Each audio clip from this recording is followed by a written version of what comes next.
Hey guys, John Hackelman, aka Pitmaster here, teaming up with fightmedicine.net. We are going to bring you just health, medical, anatomy, physiology, just all kind of stuff that's going to affect the martial artist, MMA practitioner, fighter, trainer, coach, etc.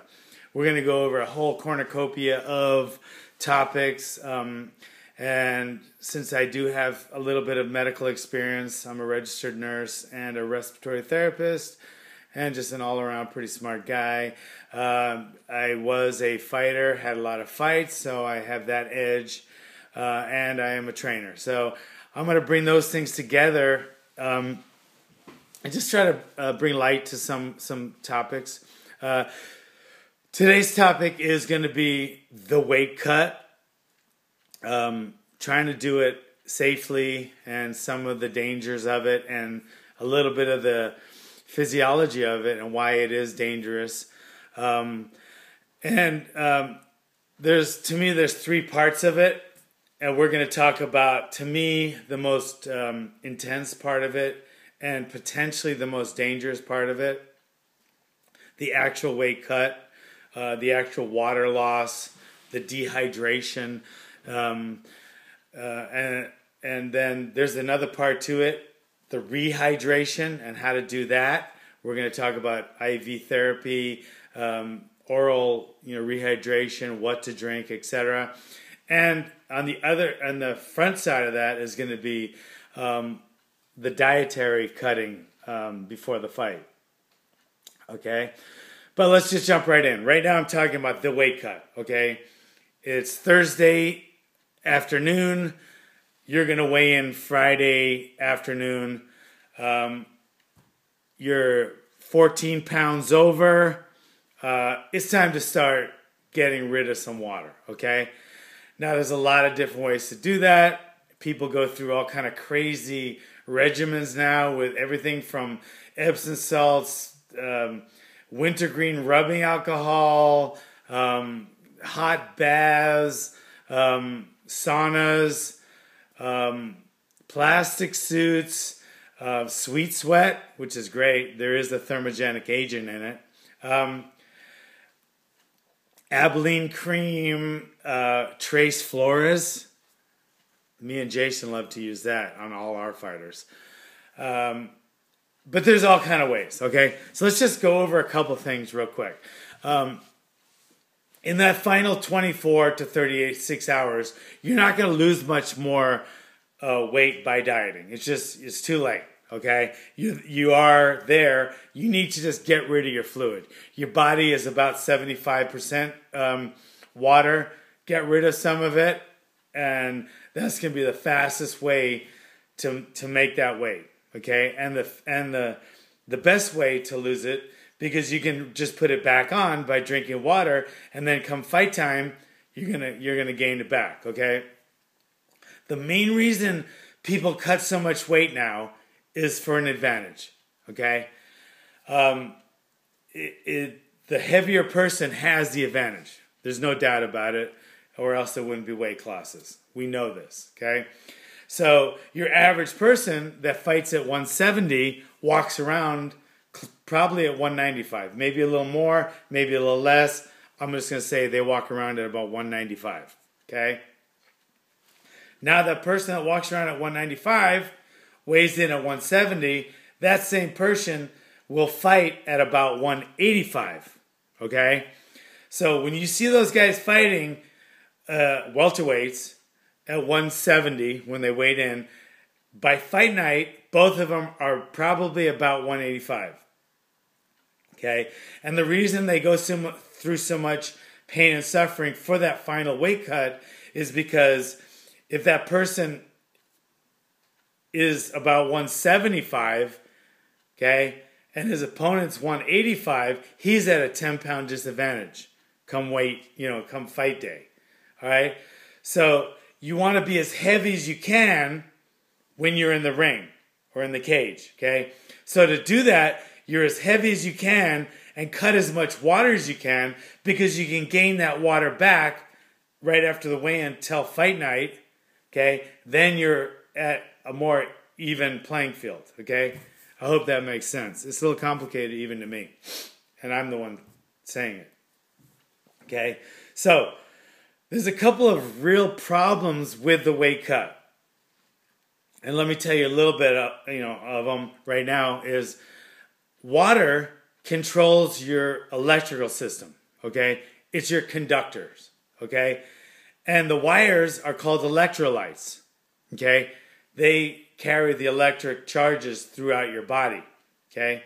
So you need the water to carry the electrolytes to some pretty important things. I mean, your brain. It's an electrical system, okay?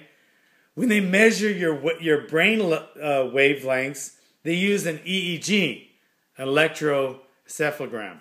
It's an electric, it measures the electrical system in your brain. Your brain is an electrical system, okay?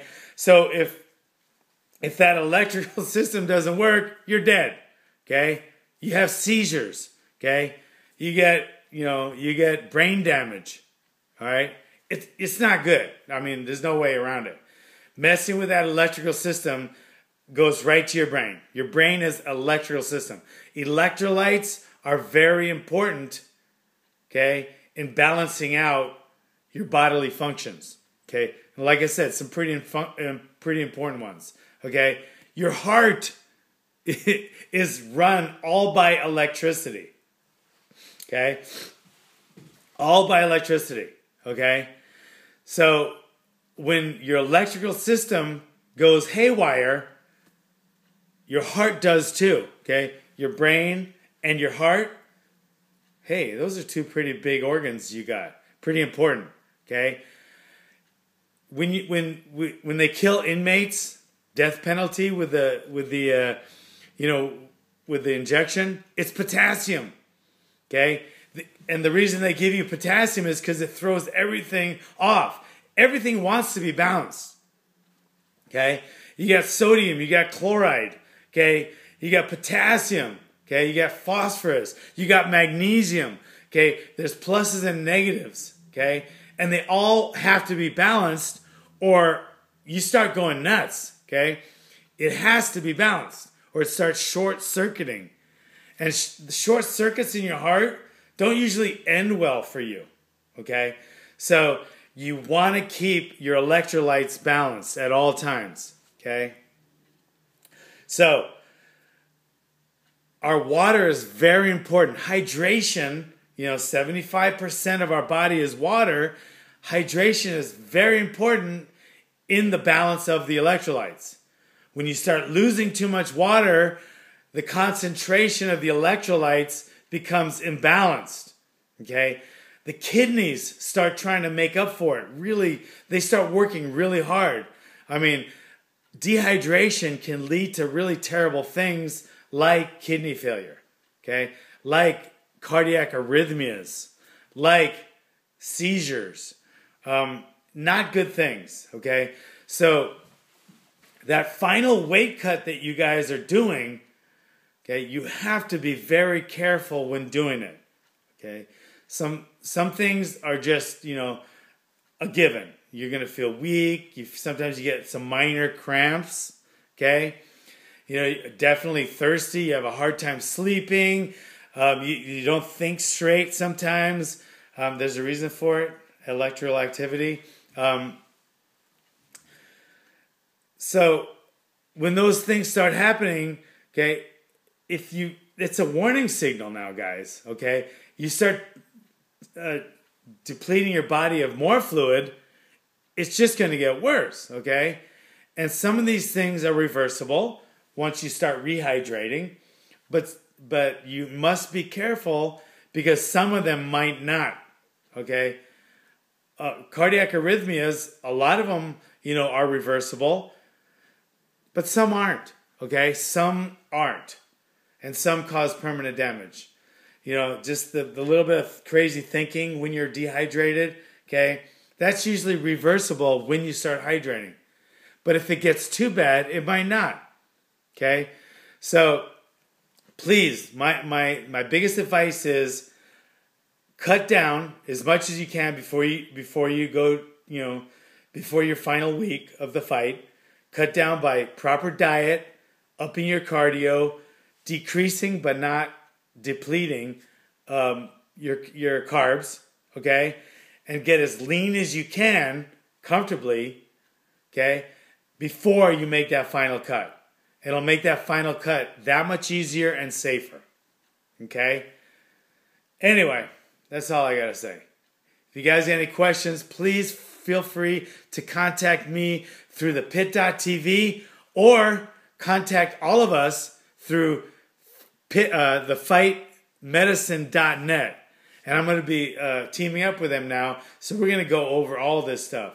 I want to keep you guys safe, healthy, and strong. All right? See you guys later.